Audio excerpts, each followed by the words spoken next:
السلام عليكم. النهارده هكلمك عن المدرب الأعظم في تاريخ نادي الزمالك وهو يوسوالدو فيريرا. يوسوالدو فيريرا قدر إنه يرجع نادي الزمالك لمنصات التتويج بعد غياب داب 7 سنوات. تابع معانا الحلقة النهاية واذكر الله وصل على سيدنا محمد ويلا بينا على الحلقة على طول. وعلاش نخاف وعندنا جيسوالدو. نادي الزمالك كان بيمر بفترة عصيبة جدا لدرجة إنه ابتعد كتير عن منصات التتويج، وكان نادي الزمالك في حالة سيئة للغاية لدرجة إنه في آخر 10 سنين ما كسبش غير بطولتين بس، هما كأس مصر 2007 وكأس مصر 2012، لحد ما يجينا اللحظة الحاسمة في تاريخ نادي الزمالك وهي موسم 2015 في شهر يناير. نادي الزمالك بيتعاقد رسميا مع المدرب يوسوالدو فيريرا. يوسوالدو فيريرا لما جه معاه بكتيبة لعيبة كبير جدا زي الشناوي، زي باسم مرسي، زي أيمن حفني، زي مصطفى فتحي وغيرهم كتير من اللعيبة اللي شاركت في الموسم ده. سوارتو فيريرا كان عليه أمل كبير جدا إنه مدرسة خاصة في التدريب، كان قدامه بطولتين وهما الدوري المصري وكأس مصر. التحدي ده كان تحدي صعب جدا لمدرب جاي في نادي بيمر بأحوال سيئة جدا، ويا عالم يا ينجح يا يبقى مصيره زي مصير بقية الأندية، خصوصا إن ساعتها رئيس النادي مرتضى منصور ما كانش بيصبر على أي مدرب أكتر من شهرين، ما عملش اللي هو عايزه بيمشيه. لكن جوسوالدو فريرا قدم أداء هايل مع الزمالك، في 41 مباراة بس يفوز 28 مباراة ويتعادل 7 ويخسر 6 مباريات، وتكون حصيلة الموسم ده إنه يكسب لقبين الدوري المصري وكأس مصر من النادي الأهلي عشان يرجع نادي الزمالك مرة أخرى للثنائيات المحلية وللألقاب بعد غياب زي ما قلت لك دام أكتر من 10 سنوات عن غياب عن منصات التتويج. وجوزوالدو فريرا بيرحل بعدها بسبب أزمة مستحقاته وخلافاته مع مرتضى منصور بعد مباراة السوبر المصري. مع مدرب فاشل فاشل. من كلامك بتغير المدرب؟ يا فندم انا في شرط جزائي، فانا جايب له مدرب عام بصلاحيات فنيه. طيب هو اللي يعمل التشكيل، هيعمل التغيير، مش عاجبه يمشي، بس انا مش هدفع له شرط جزائي عشان انا حذرته الظهر النهارده. قلت له انا ما بفهمش في الكوره، واي حد هيتكلم بيقول لك بيتكلم عن مدرب مالكش دعوه، ده اهلك مالكش دعوه بينا. انا بدير بقول لك مدرب بتاعي فاشل فاشل فاشل. لما بتيجي في مباريات كبيره ما بيعرفش يديرها. قلت تاني ما بيعرفش يديرها. هو اللي ضيع جهد الولاد النهارده بالتشكيل بتاعه. وبعدين انت راجل فاشل، لا عارف تشكل ولا عارف تغير. واقول اهو اي حد مش عاجبه الكلام بتاعي يشرب من اي خراره. شكرا لك سيادة المستشار. وبتنتهي رحلة فيريرا مع نادي الزمالك في 2015 ورسميا فيريرا بيرحل ومعه كثير من الشكر من جمهور نادي الزمالك على الفترة اللي قضاها اللي كسب فيها نادي الزمالك الدوري وكأس مصر ورجع نادي الزمالك تاني لمنصات التتويج وهتافهم الشهير 1 2 فيريرا ثانك يو.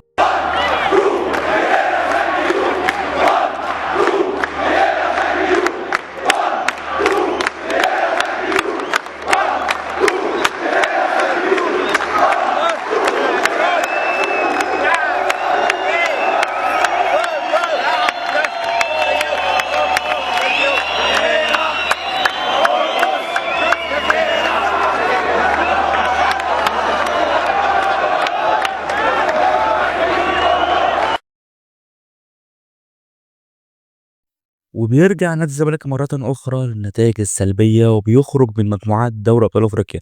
لكن قبل ما يخرج بمباراتين نادي الزمالك بيقيل باتيس كارتيرون المدير الفني لنادي الزمالك، وبيعود مرة أخرى إنه يتعاقد مع مدرب البرتغالي يوسفالدو فيريرا بالرغم من المشاكل اللي حصلت في الماضي مع رئيس النادي اللي هو نفس رئيس النادي حاليا.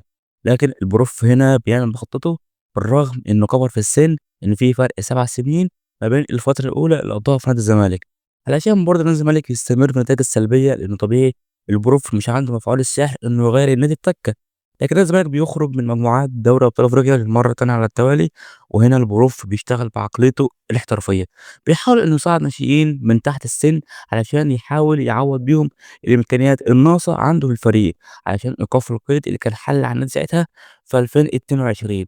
وبالفعل فيريرا بيحاول مع نادي الزمالك والنتائج بتتحسن مباراة بعد مباراة عشان تيجي مباراة تغير شكل الموسم كله، وهي مباراة النادي الأهلي اللي انتهت ب2-2. طبعا ساعتها سجل هدف شيكابالا وأشرف بن شرقي. بعد المباراة دي نادي الزمالك خد ثقة كبيرة جدا جدا واكتسح لدرجة إنه مبقاش بيخسر ولا مباراة، يا يتعادل يا يفوز، وقليلا جدا لما بيتعادل عشان تيجي هنا نهائي كاس مصر. اللي يفتكر المباراة دي ساعتها كان عارف إن اللي هيكسب البطولة دي بالذات هو اللي هيتوج بالدوري والكاس. بالفعل جوزفالدو فوريرا بينزل بيكتسح الأخضر واليابس، بيسجل هدفين في أول 30 دقيقة وبيستمر على المستوى ده ويكسب كأس مصر للمرة ال28.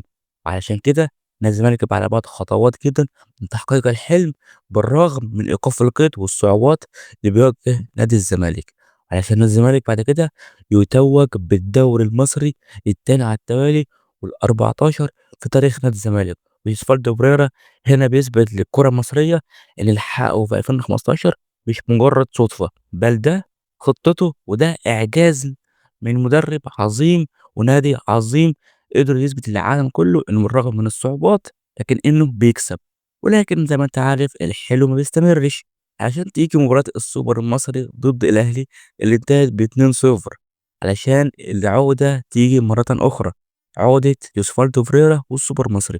لكن هنا مرتضى منصور ما بيكررش نفس الغلطة وبيستمر يوسفالدو فريرا في تدريب نادي الزمالك علشان تنتهي سنة 2022 ونادي الزمالك في الصدارة متساويا مع النادي الأهلي. ولكن تيجي هنا مباراة بتغير الموسم القادم بطريقة مش ممكنة، وهي مباراة نادي الزمالك مع أسوان في القطر الذهاب بالعودة. نادي الزمالك بعد القطر ده ما رجعش تماما، ساعتها بقى تعادل مع الداخلية وخسر من أسوان وخسر من الأهلي وبقى بيخسر من طوب الأرض وتعادل من طوب الأرض. ولو تفكر برضه كان في حبة ميمز كده رايقة أوي في الأيام دي. لكن نادي الزمالك بيجي لمجموعات دوري أبطال أفريقيا، وهنا جمهور نادي الزمالك خاف إن نادي الزمالك يخرج برضه للمرة التالتة على التوالي، هتبقى حاجة مش ممكنة. ولكن للأسف فعلا نادي الزمالك بيخرج للمرة التالتة على التوالي. ساعتها هنا مرتضى منصور بيقيد يوسفالدو فوريرا بعد الأداء السيء اللي قدمه، ولكن بتحصل حاجة مش طبيعية. نادي الزمالك بعدها ب7 أيام بيتعاقد مرة تانية مع يوسفالدو فوريرا. ايه الهبل ده؟ ولكن المرة دي بيتعاقد معاه مش متعاقد معاه، لكن يوسفالدو بيعمل ايه؟ قاعد على الدكة واللي بيقود التدريب وهو أسامة نبيه. ولكن بعدها بشهرين يوسفالدو فريرا بيرحل رسميا عن نادي الزمالك بعد كم الأداء السلبي اللي حل على نادي الزمالك، وبتنتهي رسميا الفترات 2015 و2022 مع يوسفالدو فريرا.